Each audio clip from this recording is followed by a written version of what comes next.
accomplishing something that he's never done before, winning a world championship. You got to be wondering what's going through the minds of these players Yeah. as they're preparing for this Ca final nhạc bự battle. lên nào. Is related to the draft right about now, It is. as it is on DRX to solve the red side conundrum. It is. It's the red side dilemma. We expected this coming into the series, that blue side would always be favored. DRX tried the Kalista into Varus. What have they changed up? What's the final plan? The last dance is here, but what's the last draft? One more ban to go. Is it Caitlyn? It's always been Caitlyn. Yeah, I think they have to ban Caitlyn. Heimerdinger's down unless they want to play Varus into the Caitlyn. But do you really want to give Gumayushi that champion? It's the Lux ban.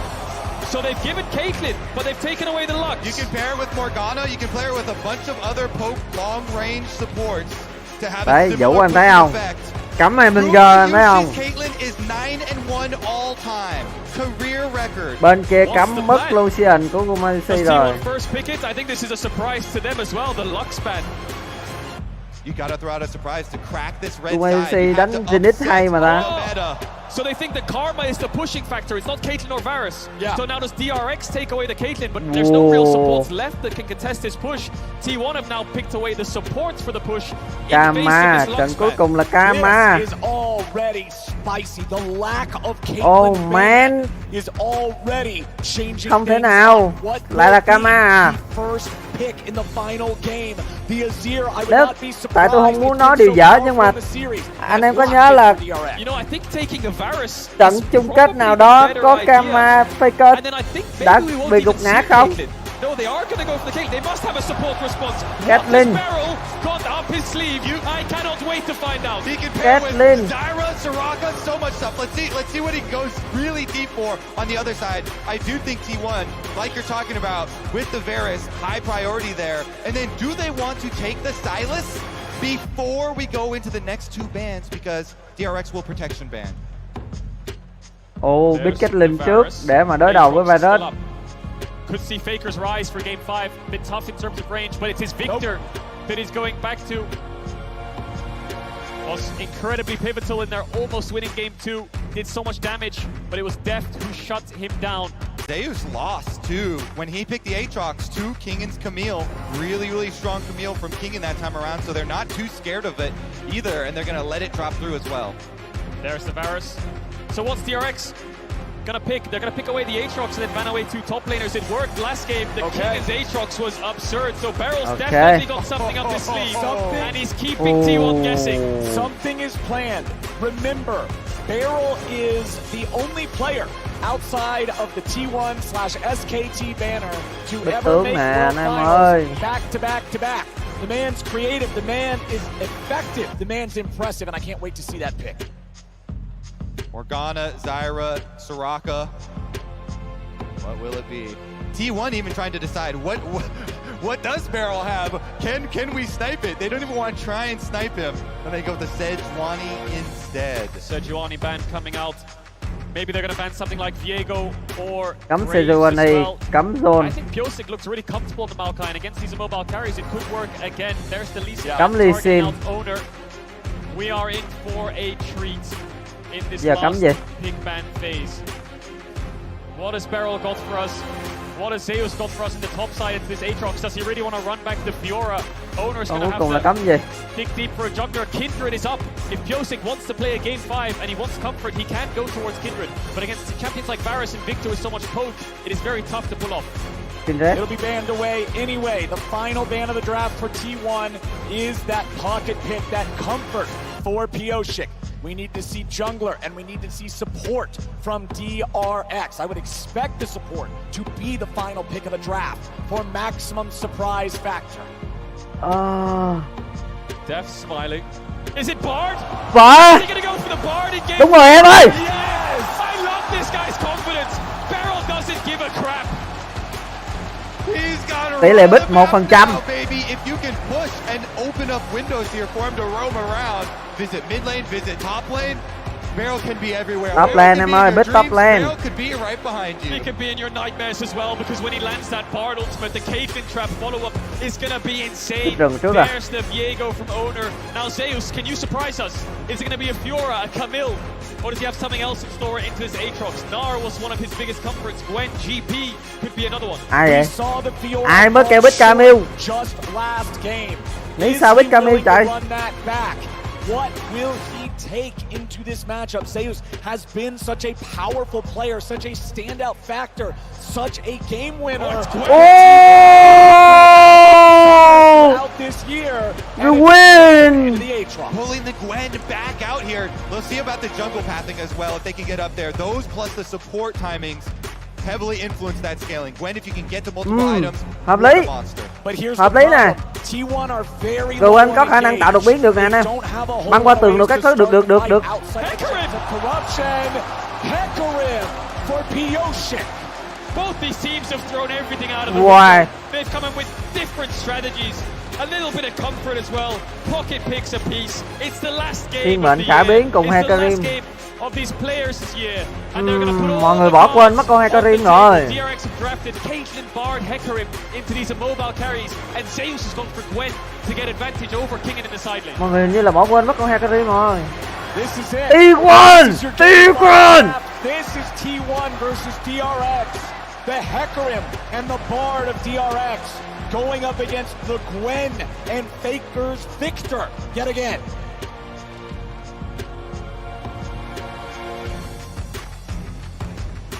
No more storylines. It all comes down to play now. One game in front of you. Một game nữa. Execute on the draft. Định đoạt tương lai. Caitlyn finally let through in the last game of the year. Paired with Beryl's Bard, will it be enough? Will Faker break another record? Will Beryl be the first person outside of the T1 organization to do it back to back in terms of getting those two titles? Fell short last year in the finals in that Game 5 Beryl. He lost to EDG, but now he's in another Game 5.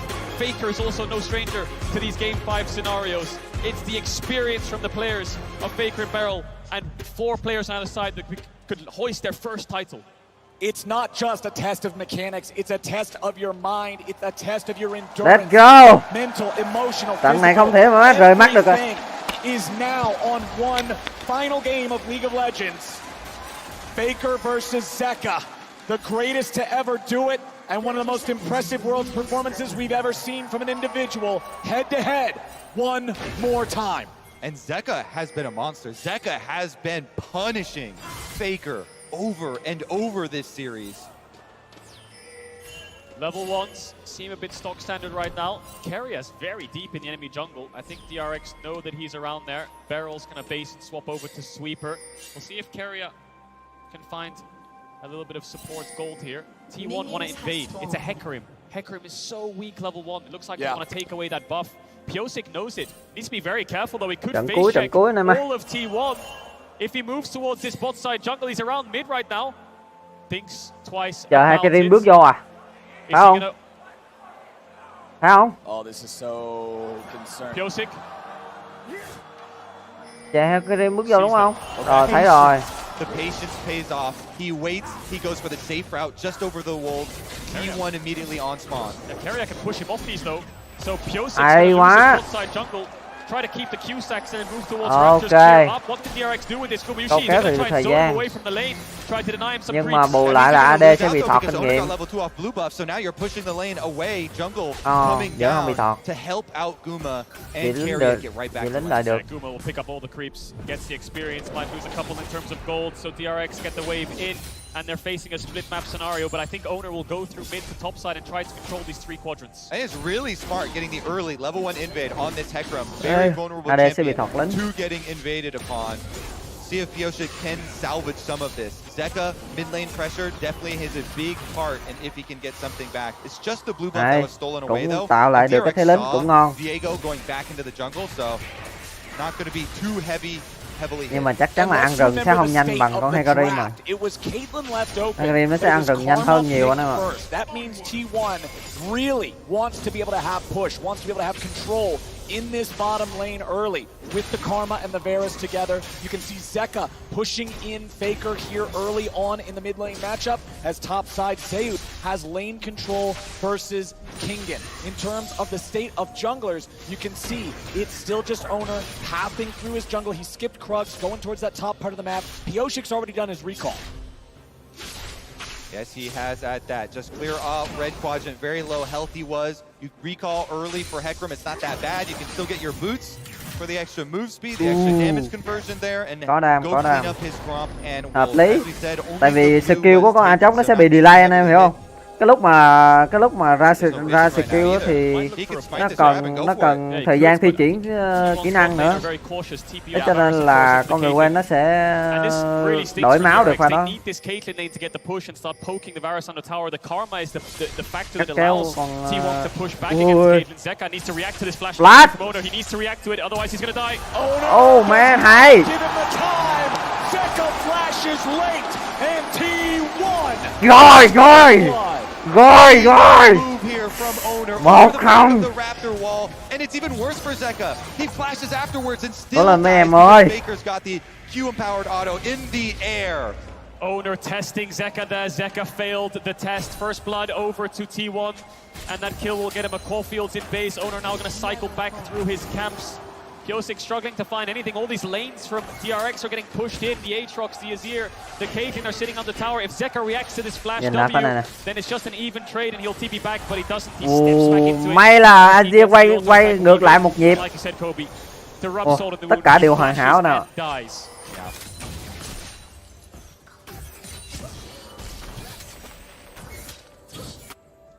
Now for Pioshik, what can he get back?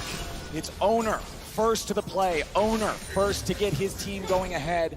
This Hecarim, he knows he has a lot of gank potential. He knows that if he can find the angle, there's moves to be made. The problem is it's tough when T1 are playing right. Now Owner's coming around again. Zeka has no flash, but he's able to get behind the minions. He'll get out of this one. But Owner really trying to index towards Faker in this mid lane early on in game 5. Yeah, again, burning cooldowns, burning mana. Cặp boss của Malaysia đánh rất là cao. Safety of that vision, putting his own control ward right back up here so he can control this very important pathway here. Start up the dragon. They've got bottom lane pushing. The multiple ganks towards mid have gotten them mid pressure. So it's an easy first dragon for T1. Pushing lanes because there's no real threat. Toàn bộ con sông dưới là có tầm nhìn của T1 hết luôn rồi. Con rồng này là thuộc về T1 rồi. Objectives and T1 are aware of it. Shut down the Hecarim early. Pyosik needs to farm to 6 before he can impact the map. So T1 can start getting these early game advantages. Top crab spawning soon. Owner might path his way up there. Herald's in 2 minutes. Pyosik needs to get chắc chắn là sẽ xâm lăng. Đấy. Biết là ăn con rồng xong là yếu máu, chắc chắn nó sẽ xâm lăng. Gets himself right back out. And now top side, the fights continue. Zeus versus Kingen. Zeus with the ulti finds a còn một lot kéo of thứ meat tư, work. còn kéo thứ tư nữa. Who's not able to continue the trade after already using the cooldowns, and Owner will again look for Zeka in mid. He will chase him away as Faker absorbs this wave. Meanwhile, back in top, Q3 hits the mark. Solo kill. Oh. Solo kill. Best top laner in the world. Who? 369 and Zeus is the discussion. Kingen's in the world finals. An amazing game 3 and 4, and now in this game 5, solo kills Zeus. When the pressure is on, it's Kingen who stands tall. Lại cầm Aatrox. What a beast! And he's gonna go for the recall right now. As the solo wave kill. is Lại bị also solo slowly kill. pushing into him. So Owner has to show himself on this top wave to push it in for Zeus. DRX cầm tướng dưới tay, dưới tay rồi. And this relieves so much pressure on DRX. Mid lane's been struggling, a lot of ganks towards there and focus from Owner. Death and Beryl have been on a split map against the Con người quen đánh phải nghệ đó nè, con người quen đánh phải nghệ mới ăn được con Aatrox.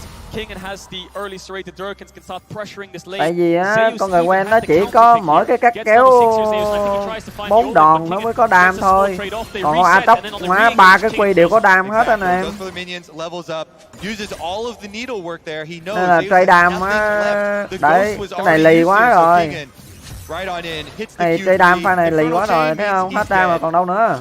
Không có cái ulti là hết đam rồi. Out. She turns right back into a doll and falls over as the Aatrox popping off here for DRX in the top side, keeping this game nice and close. Luôn Still có 3 mắt ở minutes till sông. next Drake spawns, but Herald's gonna be spawning soon. T1 have controlled it Bây giờ là chỉ có objectives can so thiệp well xuống in bot. this game, but Owners also got his Dành eyes cho on the bottom Guma lane UC of nó DRX. xanh lên này, Deft may ra has nó gánh no nổi. resources to work with, and he must take a recall. They're going to lose a couple plates here at DRX. T1, not only do they get the split map and the jungle invade, they also have TP on Gumayushi, so they get a free base. Deft struggling, Kingen Có going to khi start one, the Herald. It'll có be a khi nào cross-map T1 trade, but sốc lần T1 nữa. are going to get so much from this Ây play. da. Angel, you were talking about Piosik's level 6. Bây giờ thật sự là cũng không nói trước được điều gì hết á nè. With King in here, they started up Giờ on không nói trước được điều gì vision. hết, Again, Nhân T1 ơi. have made the call. They leave Guma pushing those plates on bottom. But they can't finish the Herald. They know T1's ready to contest. Có được They không? coming up now too. Ui, nó còn ulti nữa kìa. Quay ngược lại, Owner bị đặt rồi. Owner bị quý ba. Ôi rồi ôi, CK lao vào đẩy hết ra luôn rồi. Lỗ luôn rồi. Barrel goes for the flash binding, but he won't grab it. DRX get the kill, and they're back onto the Herald. My God, Kingen is playing out of his mind right now, up against T1. They're at a Má disadvantage còn from the thằng get-go thằng because Kingen nó Piozik has to use so đánh many atock resources to ác get quá. out, but Kingen goes in. They secure this objective. Kingen They nó were đánh supposed to in the atock ác first place, quá. but T1 trying to fight them back, testing the waters in this topside river. And Zeka doesn't miss a beat. He follows him right back up with the Azir. Flash, pushback play with the ultimate. DRX secure the river Thấy for rồi. themselves. They wrest Thấy control Owner rồi back. mà.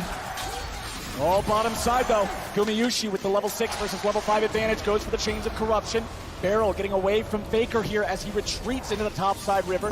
Faker will chase him as long as he can, but Barrel is already gone. Let's take another Anh em look nhìn at lại the pha này nè, Rift nó Herald fight. Okay, nhìn so anh this tóc is này. the setup, and you see both Nó đập mid-laners hai go đập over through the river. má muốn tắt Because thở. Piozik goes on this run through the enemy jungle, has to ult all the way around Một the đập. outside. King Hai now đập. is the one who takes charge. Tắt thở, Goes thằng nào right cũng muốn at tắt thở Faker. đó. Zeka, no hesitation, follows him to finish it off, and then pushes Đam nó out khủng Owner khiếp and rồi chứ. Zeus so they can refocus on that Herald. I wonder if he wants to push them in instead, and he's trying to finish off Faker Khủng as he khiếp dashes đam, forwards. khủng khiếp rồi chứ. Nevertheless, they get the kill and they get the Herald. King and landing all the sweet spots on that Aatrox, moving back towards the top. Dragon's Lên được up cái in đao hung 40 tàn seconds. rồi. Barrel, of course, we saw off screen. He missed the flash Q like you highlighted, Flowers, and now he needs the level 6. They have the Herald if they want to brute force through a lane, but I feel like they need to repay death in this lane disadvantage khủng khiếp with the rồi chứ. Herald. And I think where he goes with that level 6 you're talking about is straight at Faker. That is a no flash victor now after the last play. So Bard ultimate is prime. The Drake in 20 seconds. The first one already in T1's Thua. pocket. Tôi You là can see them trình độ tôi không taking có. control over the bottom side river. Barrel Nó gets a cao stun siêu into tới the cái wall mức on mà chung Carrot kết thế team. giới như thế này Out thì support tôi health cũng bars. chịu. But it's Piozik being found by Bình Owner tướng, here in the bình river. tướng He's là gotta tôi retreat. không Diego's thể gonna nhận take xét care được of gì him thêm. in that 1v1. And with the enemy jungler half HP, T1 has control over the river to start the Drake. Now there is a control ward for DRX. Cảm ơn We'll see what's going on 360 anh here. em So hôm Owner nay đã drags ghé it kênh tôi xem outside the chung kết thế giới nha. wall Anh where em there nào is no chưa vision. subscribe cho tôi But xin một he subscribe does nha anh not em. have Tôi the đang cần confidence to 100 stick around. subscribe DRX để is đổi still cái willing to contest URL this. kênh Kingen á. is the only Nên reason là they anh can em ủng contest hộ this. cho He tôi một pushed it top subscribe all với the nha. way, Cảm and ơn he's anh em rất là moved nhiều. towards mid. T1 wanted to start it up, but the Bây Aatrox was giờ not là back. Now in this DRX nó 1v4 kiểm soát con rồng rồi anh em ơi. DRX will start it up. Rồng nước. Zeus has TP. Kingen can TP back. Uầy, Aatrox mà gắn thêm rồng nước hay cái riêng mà có thêm rồng nước nữa thì chịu sao mà nói. Bây giờ lấy cái gì mà cướp. Giờ lấy gì cướp, không có gì cướp được hết trơn á. Giờ lấy gì cướp. Chỉ có những cái pha xuất thần của Guma UC như mấy trận trước đó thì ok cướp được, chứ giờ lấy cái gì mà cướp đây. Đứng 4 đứa ở đó mà sao mà cướp. Bị hất là chết. Hai cái CC vô mặt.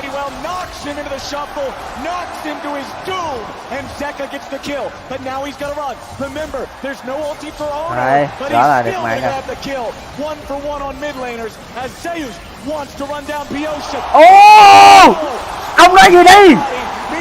Phước Hoàng ông nói gì đi? Gỡ lại liền. Gỡ lại liền. Ông nói gì đi? Gỡ lại liền. Cái hình nó chắc chắn là sẽ không ăn được pha này đấy. Ông nói gì đi? Ông nói gì đi? Gỡ lại liền. Hay quá. Ông nói gì đi? Owner gets a couple kills back. Zeus chases Pyosik away, and it all comes off the back of this engaging mid, Kobe. Backup setup pha này hay quá. Faker pha này là chắc chắn là không sống nổi, nhìn là biết chắc chắn là sao không sống nổi, nhưng mà Honor ra hay nè, Honor ra pha này hay nè. Gọi luôn cả GS xuống, GS đi trước Atox một bước khá là xa luôn, hợp lý. Hợp lý. Tuyệt vời. Pha này là gỡ lại được nè. Tôi nản quá. Trời ơi, ông phải có niềm tin. Cố lên, come on. Herald used mid. Little bit of gold over to Zeka. Mythic in his favor, has the Ludens already. Faker has flash up. Faker mặc dù là 0-2 rồi nhưng mà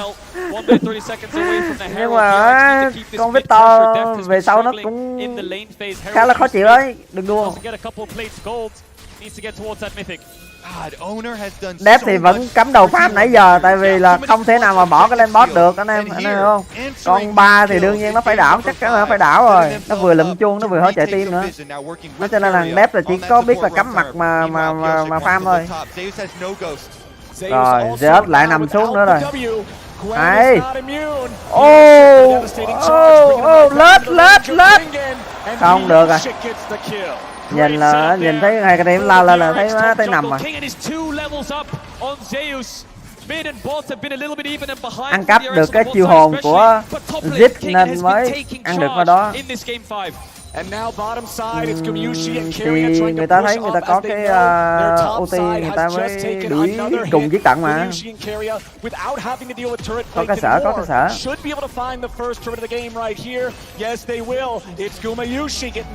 They've been so powerful, so reliable, and they showed it. The first pick, Karma, instantly locking this one in. They pay their team back. They take con ba này thấy vậy chứ anh em biết chơi nó khó chịu lắm luôn á anh. Như tôi là một thằng không biết chơi á, mà tôi thấy người ta chơi thấy khó chịu với rồi. Nhược điểm là chơi con đó là sẽ thường xuyên bỏ rơi AD. Đó anh em thấy không? Cái triệu boss mất mẹ rồi đó. Nhưng mà được cái là nó chỉ cắm đầu nó farm thôi. 4 thằng ở ngoài mid luôn. And they're grouped up as a team. They're looking for picks. They're seeing what they can do. Meanwhile, T1 again, they've got Guma on the bottom side. Bây giờ tôi mới để ý anh em ơi, Guma trận này á đổi chiến thuật lên đồ rồi. Có sứ giả 2 nè. Tranh con sứ giả 2. Có bắt tổng nào. Ui.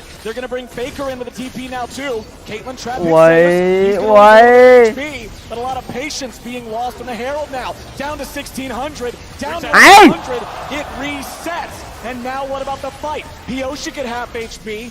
DRX still grouped up. T1 still trying to contest for this. Herald at 7,000. Kingen back into the pit. He stands alone from the rest of DRX now. Bên kia mới mất mệnh khả biến, mất flash rồi nhá. Đép nó được bắn.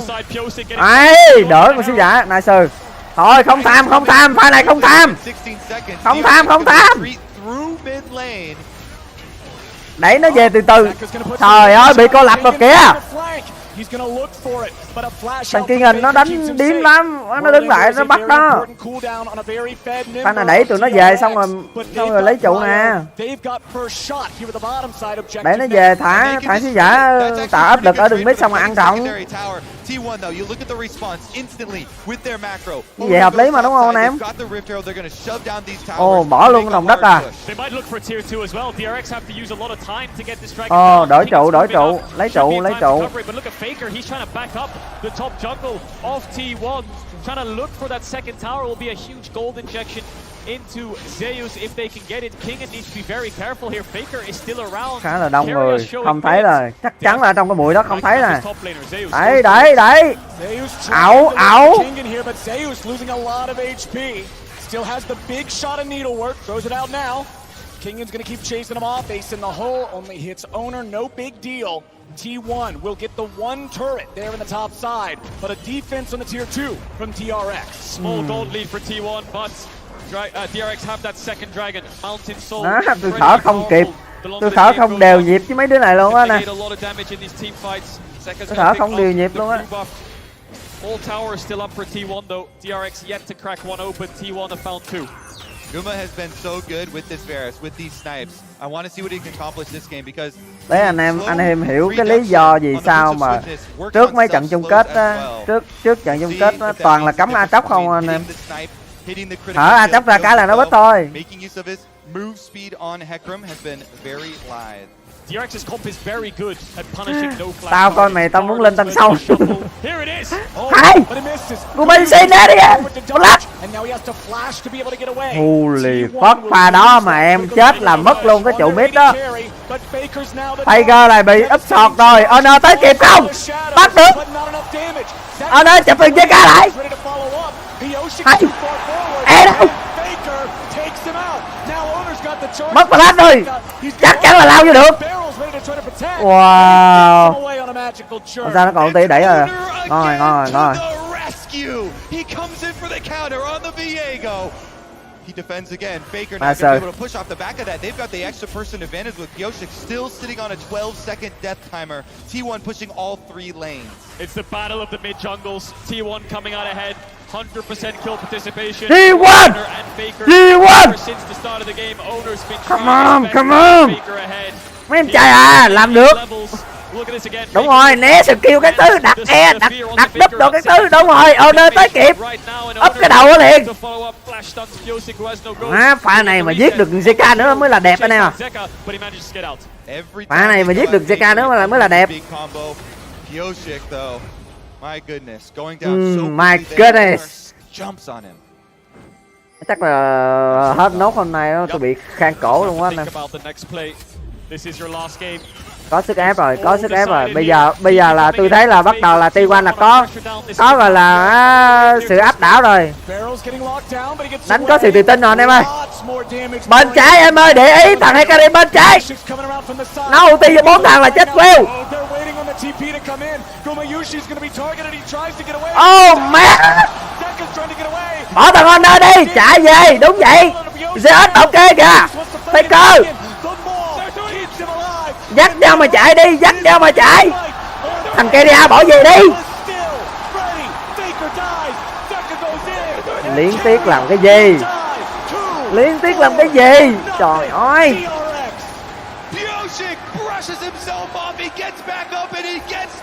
Cái thế đó là bị bọc quá trời. Rõ ràng có hai con mắt cắm ở ngoài sông mà. Rõ ràng có hai con mắt cắm ống ngoài sông mà. Sao không nhắc theo chạy về đi.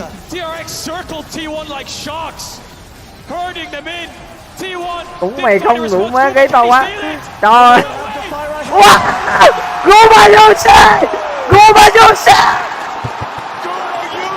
Gioblue. Damn. What happened? What happened? Oh my! What happened? Snap! Holy shit! Snap! DRX, how? How? How? DRX collapse onto T1. Oh my god! Anh em nhìn lại pha này nè anh em. Đấy anh em rõ ràng anh em thấy hai con mắt ở ngoài sao không? Một con mắt ở đây gần cái bẫy chim nữa nhá. Chắc chắn là biết vị trí của Asian nó tới đây về, nhưng mà không nhìn kịp. Đấy cái này đáng lý ra là nên bỏ rồi nè, cái này đáng lý ra là nên bỏ rồi nè, đúng không? Pha này đáng lý ra là nên bỏ rồi nè, nhưng mà vẫn đang đánh.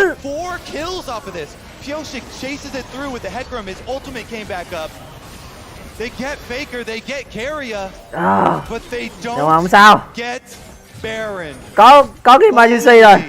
Có emergency rồi. Kuma sửa sai. Kuma sửa sai cho anh em. Kuma thân tiến. Oh my god. Sorry anh em, cảm xúc của tôi bị tăng lên quá cho nên xin lỗi anh em nhiều nha. Wow, công nhận là ngày hôm nay Kuma đánh mấy trận đánh cầm virus đánh ác thật đấy. Không sao, đúng rồi em trai, tàn vô ăn cái nhà lính đó cho anh. Thằng này cho nó cái trụ 2 luôn. Đúng rồi, vòng xuống blue, vòng qua mid cho anh. Dragons up. Vòng xuống mà lưu, vòng qua mid. T1 wanna move towards it. Không thể nào nó bắt được Faker hết. Cho nó làm gì làm gì? Has flash. Làm sao mà bắt được Faker, không thể nào bắt được Faker chứ. Đập nó, đúng vậy. 4 anh hiếp 1. Giết. Tàn qua mid. Tàn qua mid. Ok chưa? Vòng qua blue, tàn qua mid cho anh. T1 are running this game now. The push in mid comes through, but Zeka's here to respond. Dragon is up, so that should be a pretty easy exit objective. 5-8 nhưng mà vẫn gác tiền anh em ạ. Ra lượm con rồng xương xương. Ra lượm con rồng xương xương. Ra lượm con rồng xương xương. Mình tham luôn con cua. Rồi mình về. Thời gian còn rất nhiều, không có gì vội vàng cả. Honor lượm luôn con cua rồi về em. Đúng vậy. Rồi về nè, hợp lý. Đấy. They've never failed to bounce back every single time. Oh my god. 2 items on the Caitlyn. Má, Azir will be their late game insurance, but T1 thằng Guma điên quá anh em ơi. Absolutely incredible. Absolutely. When the pressure is on, Amazing. leave it to the Guma điên quá. organization. Guma nó lên. Guma nó lên đồ bắn quỳ rồi anh em ơi. Điên quá. Có màu rồi, có màu rồi. Nhân à, tôi vẫn mé trong trời nhân à. Sorry anh em nhé, tôi hát hơi to nha, không biết là nó có bị vỡ tiếng không anh em nghe anh em nói tôi biết chứ. Tôi không có nghe được. Không biết là cái tiếng tôi nó có bị vỡ không? Để tôi chỉnh lại. Tại vì nhiều lúc tôi la bự quá. Khàn mẹ cổ rồi. À có hả? Bình thường rồi. Ok để tôi chỉnh lại. Tại vì cái tần số âm của tôi chưa có chỉnh á. Nên là sợ nhiều khi làm chói tai anh em á. Còn nghèo quá không. Má, tại cái cổ nó khàn rồi đó anh em, nói nó không ra tiếng nữa luôn á. But I think it's going to be pretty even around these fights. It's going to be very nuanced onto who can find the carries. Can Kingen land multiple Qs? Can engage onto Gumayushi? No Mikhail's up just yet. Yep, again, you talked about it before, K. Mình chỉ người đến xa.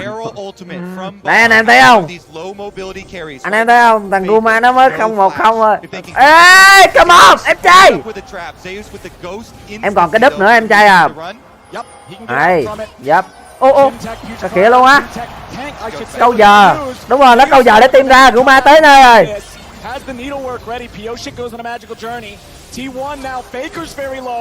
Honor ở đây.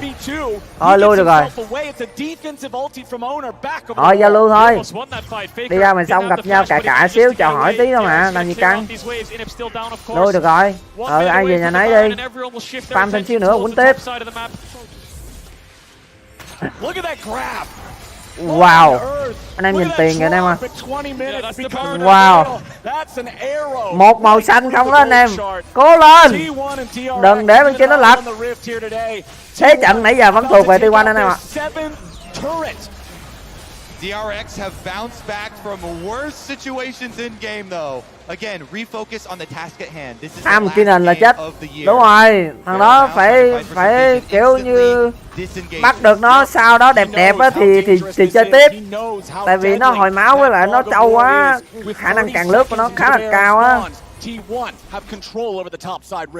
And we're going to keep our eyes on Faker. With this Lich Bane build here, you can pump out a lot of damage if you can stay in a dangerous range, auto-attack range of your opponents. Can he stay safe though? Still waiting on a few more seconds from his flash cooldown. Purchases up the stopwatch for himself. Yep. Mid push still coming in. DRX need to crack this mid tier 1. It's such a pain to get vision. It's really hard to walk in enemy jungle when that tower is up. T1 still have a lot of top side vision. Faker push in the way. Nhưng mà tôi vẫn chưa hiểu lý do nha anh em. Là tôi chưa hiểu lý do là tại sao Gwen không lên tăng. Bây giờ là meta là Gwen nó lên đam luôn hả anh em? Tại vì á, nếu anh em thấy hợp lý không? nếu mà đánh với con Aatrox á, chỉ cần lên cái mảnh giáp gai rồi để đó thôi là cũng cao tờ được con Aatrox rồi. Lên sớm luôn cái mảnh giáp gai, tại vì đồ tăng nó rất là hợp với con người quen mà, đúng không anh em? Tôi vẫn chưa hiểu lý do tại sao mà GS nó không lên cái mảnh giáp gai.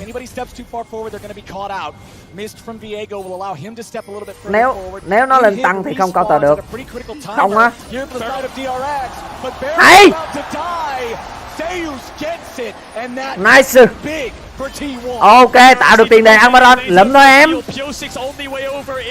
Lụm thôi em. Tốc độ ăn rất nhanh. Lụm thôi em. Đâu, cái đó là nó đánh thằng SB mà, chứ có phải đánh thằng top bên kia đâu. Dắt nhau chạy ra ngoài. Thằng kia nó kèm.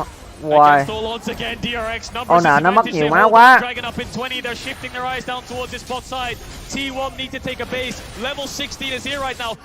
Thì đúng mà, tôi nói mà đúng mà, đúng không? Là đáng lý ra là nó lên một cái mảnh giáp gai, đúng chưa anh em?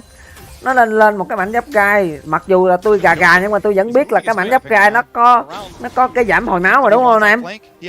Đó thì á, anh em chỉ cần lên cái mảnh giáp gai từ đầu tiên luôn được nữa, tại vì con người quen nó đồ tăng đồ đam gì nó chả mạnh. Zeus is going to walk towards the brush, but he won't take a ton of damage there from Kingan's surprise attack. Kingan makes his way into the pit. Pioshik is still behind them. Owner takes a chunk. Drake at about 5,000. Hecarim vẫn đứng sau lưng. Cẩn thận, hình như là Faker biết. Faker biết anh em ơi. Ồ, Faker biết. Wait! No!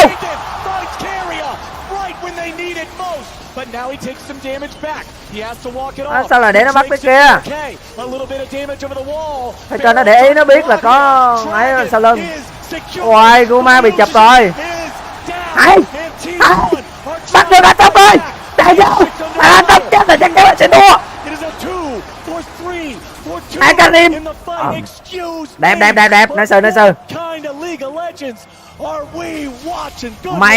May là pha này là Faker nó nhìn ra được là chắc chắn là có đằng sau có người nên là nó mới đứng lại đó anh em. Này, anh em nhìn Faker này, rõ ràng á là biết có lý do. Keria đi hơi ẩu, Keria đi cái góc đó hơi ẩu. Guma bị dính ulti mất, pha này hơi khó. Nó dồn đam vô Guma rồi, Guma không chịu được. Đấy, pha này thì dồn đam vô Aatrox một cái đi luôn. Chụp được con Aatrox là gỡ lại hợp lý. Đấy. Bỏ, cái này là rừng con bỏ, cái này rừng con bỏ. Không sao em trai, đừng thất vọng, cố gắng lên, làm được.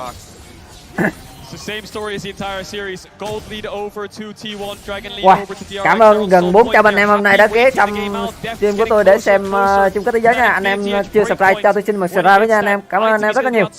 Quay lại với trận đấu đi. Tôi cần 100 subscribe để đổi URL kênh hợp lệ anh em ạ. Cảm ơn anh em nha. Là khang mẹ cổ. Both teams now taking an opportunity, resetting a little bit. Baron is on the map. 8-10 nhưng mà vẫn ghét tiền. Critically, DRX did get the objective in that last fight. Zayu's gonna back away as he sees Barrel here. DRX still maintaining a defensive position, seeing if there's anything to find, but Zayus gets away with the blast cone. The game lên full dam luôn mà. Gwen lên full dam luôn rồi. Cũng có lý do, tại vì bây giờ là Faker không có thực sự quá mạnh để mà sốc đam. Hả gì vậy? Gì? Nó mới la hét cái gì vậy? That devastating charge isn't going to be used for a whole lot just yet.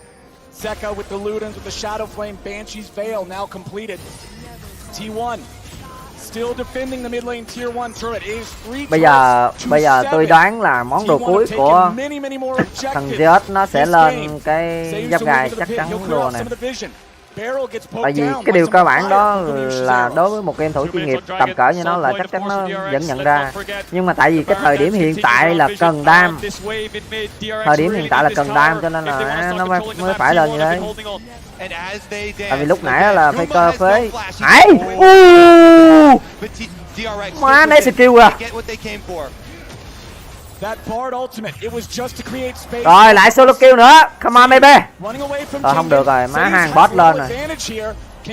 Rồi xong rồi, từ bỏ đi, bỏ chứ làm gì nữa.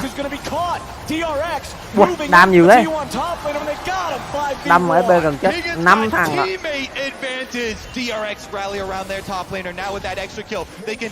Tele lên đẩy boss chứ, sao kỳ vậy. Ơ kìa, Faker. Tele lên đẩy boss là team tụi nó sẽ ập vô ăn Baron đúng không? Chắc chắn là kiểu như vậy, nhưng mà bên này câu kéo có Gioblue mà. Sao lại sợ như vậy? Có hai đứa dòm, có hai đứa dòm, có hai đứa sau lưng, có hai đứa sau lưng. Keria để ý rồi, thấy Keria hay lắm em ơi. Đúng ra, đúng rồi. Wow, trông chết ở bên đó kìa. Oh my god.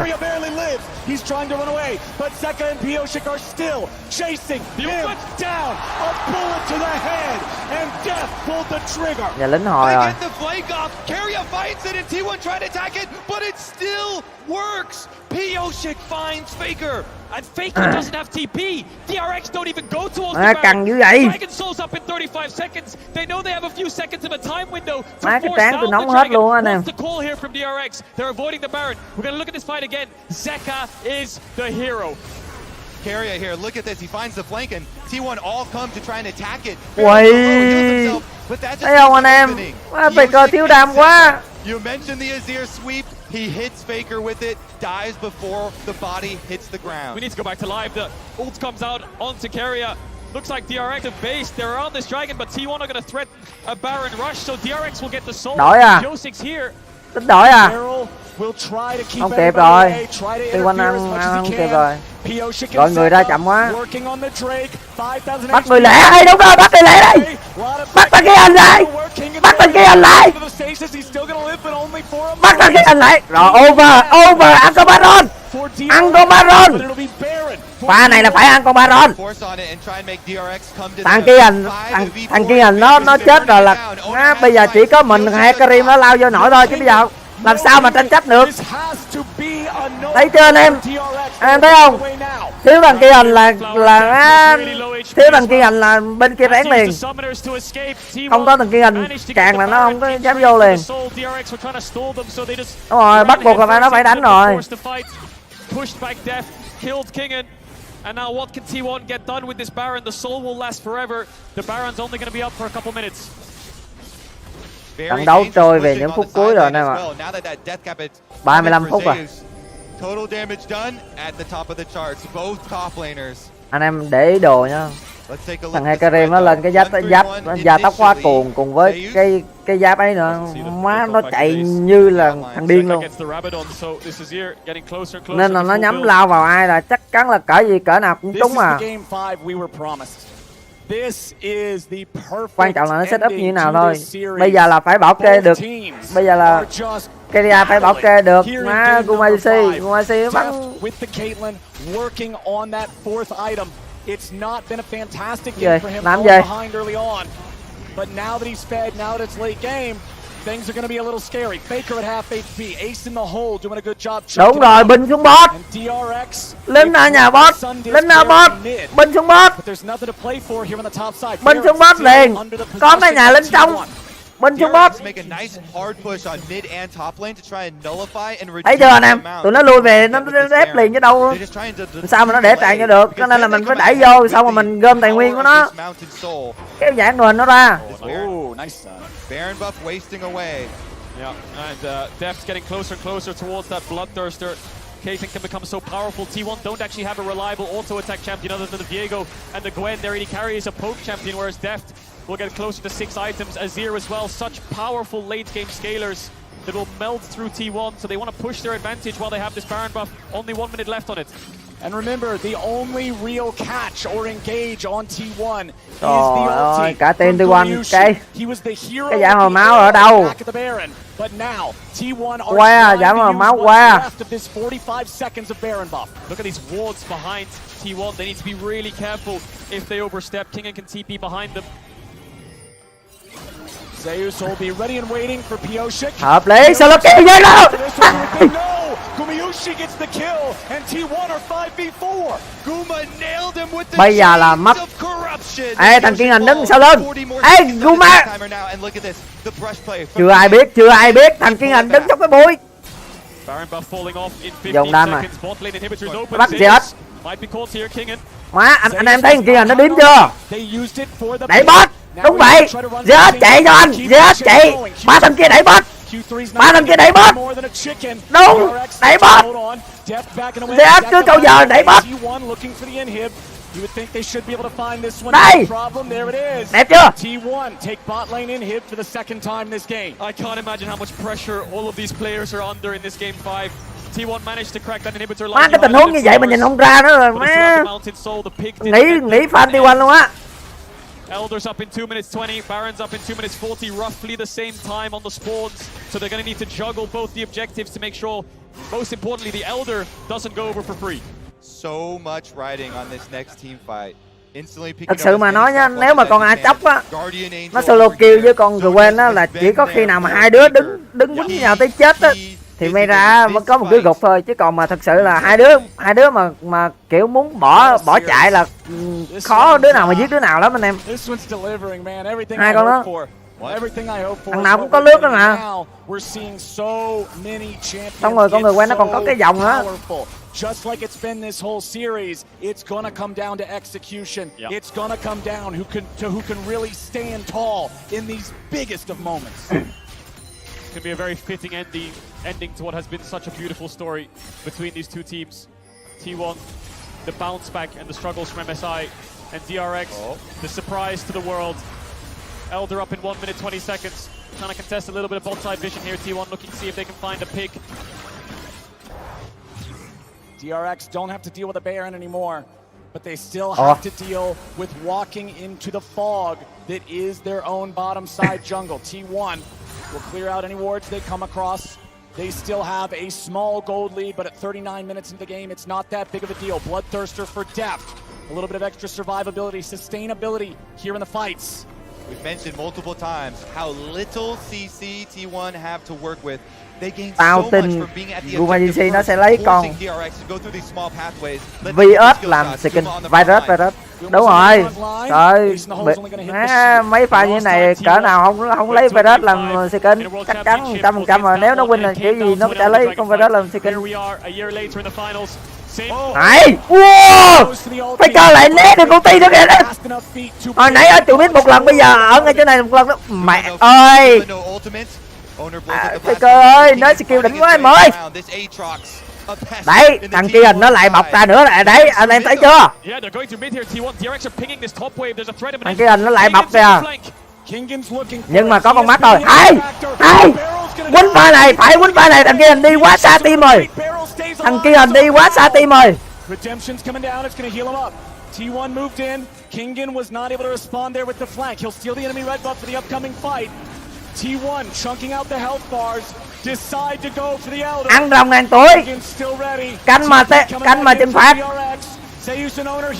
Bỏ. Q1, Q2 finds his place back inside the pit. Câu giờ rồi. Không còn ai ăn sao đâu. Ô, đừng để nó set up bẫy. Ôi, thôi không. No. Câu giờ đi. Câu giờ. Come on, câu giờ. Q3, no damage just yet. Elder Drake, the execute. Zeus is down. DRX. Cái gì xảy ra vậy? Chạy đi em. Chạy đi, còn một mình em đét nhà thôi, chạy ra. Can they end? Is this it? T1 are so vulnerable and wounded. DRX have the Elder Dragon. 4 members hammers down. It's on Gumayushi to hold the line. DRX are Bắn coming. quyền pha lên, bắn lên rồi, bắn lên rồi. Cinderella story. Chị bắn lên. Push again. DRX, they're on to inhibitor turret number 1. Only carry. Chị bắn lên. It's still 10 seconds on. Đúng rồi, Keria ra rồi. Will march. 4 giây, 5 giây nữa. Phán cầu đi. Kingen goes to the whirlwinder. Gumayushi is dead. No! They've been doubted. They have No, có là They have been dismissed, but DRX are your 2022 World Champions!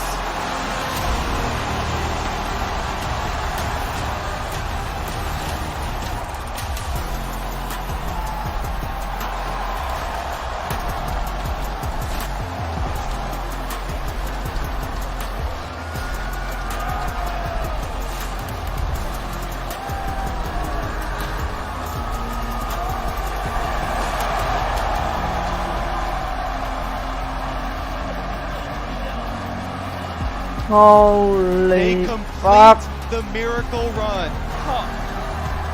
We have just witnessed the most incredible